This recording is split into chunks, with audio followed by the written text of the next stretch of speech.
À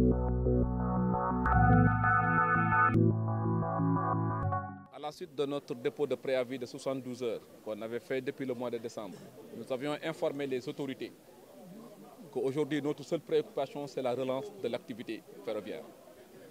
Et aujourd'hui, comme vous le savez, à la suite de la visite du ministre de tutelle et avec toutes les promesses, le constat est fait. Nous avons encore débuté à cette échéance de non-respect, encore une fois, des promesses et comme encore de non-respect des promesses et engagements.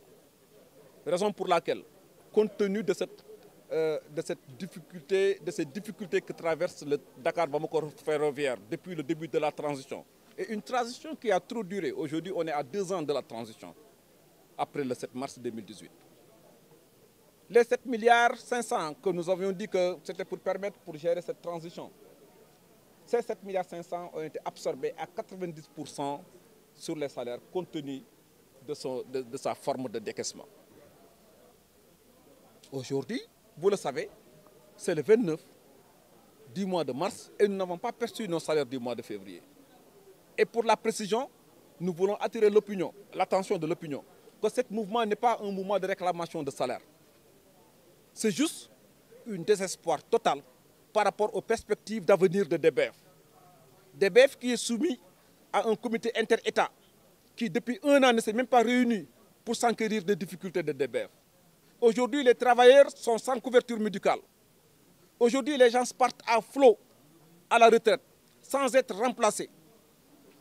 Moi, je pense qu'aujourd'hui, il est nécessaire que le président de la République convoque au moins un cadre d'échange sur les perspectives de Dakar-Bamako ferroviaire.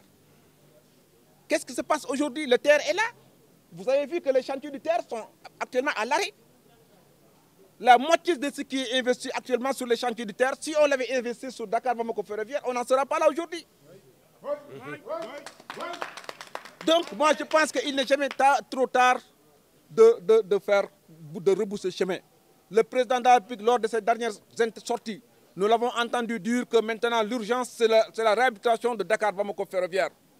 Il n'a qu'à maintenant mettre en place le système parce qu'on ne peut plus attendre des promesses qui ne seront jamais tenues ou des engagements qui vont maintenant nous mener à l'arrêt. Aujourd'hui, on n'a qu'une seule machine qui fonctionne, la 2207. Il nous a quittés le 16 mars passé. Il est actuellement à Bamako, dans les emprises de Corofina. Mais il nous avait promis de régulariser le gap du mois de juillet 2017, qui fait que chaque fin de mois, on est payé sur découvert. Même s'ils ont reversé un chèque de 200 millions, ce 200 millions va servir à résorber le passif du mois de février, du mois de janvier. On sera sans salaire. On attend maintenant l'autorisation de la banque de business pour payer nos salaires du mois de février. Qu'est-ce que va devenir nos salaires du mois de mars? On est en train d'échanger sur les perspectives d'avenir de DBF. Où est la représentation du personnel? C'est comme s'il y a un complot ourdi derrière le personnel. Nous voulons, quand même, pour la précision, vraiment lui dire, en tant que ministre délégué chargé des renouveaux ferroviaires, qui a participé dans cette lutte de reprise de DBF. Je pense que sa première, d'abord, mission, c'était, ces urgences devaient être la relance la réalisation de la relance de Dakar-Bamako ferroviaire. S'il dit qu'on est payé pour ne rien faire, attendons vers les échéances que nous irons avec les grèves de 48 heures renouvelables. Et on est prêt aujourd'hui, après, si on n'a pas écho favorable par rapport à la situation actuelle, nous allons donner ordre à toutes nos familles de Dakar à Kidira qu'aucun train ne passera sur la voie ferrée. Si, mais éco-favorable, c'est de trouver des solutions sur d'abord le paiement régulier des salaires, c'est la prise en charge médicale des travailleurs, c'est l'achat des machines pour au moins qu'on sache qu'on a un chemin de fer. En urgence, et je dis très urgent, au moment où on est en train de payer du matériel, des machines et des trucs pour le terre, qui n'est même pas fonctionnel, nous avons nos infrastructures qui sont là, qui sont fonctionnelles. Il ne nécessite que de réparations. Moi, je pense qu'aujourd'hui, vous l'avez constaté vous-même, c'est les travailleurs dans son ensemble qui sont tous déterminés à donner leur âme pour la survie de cette entreprise.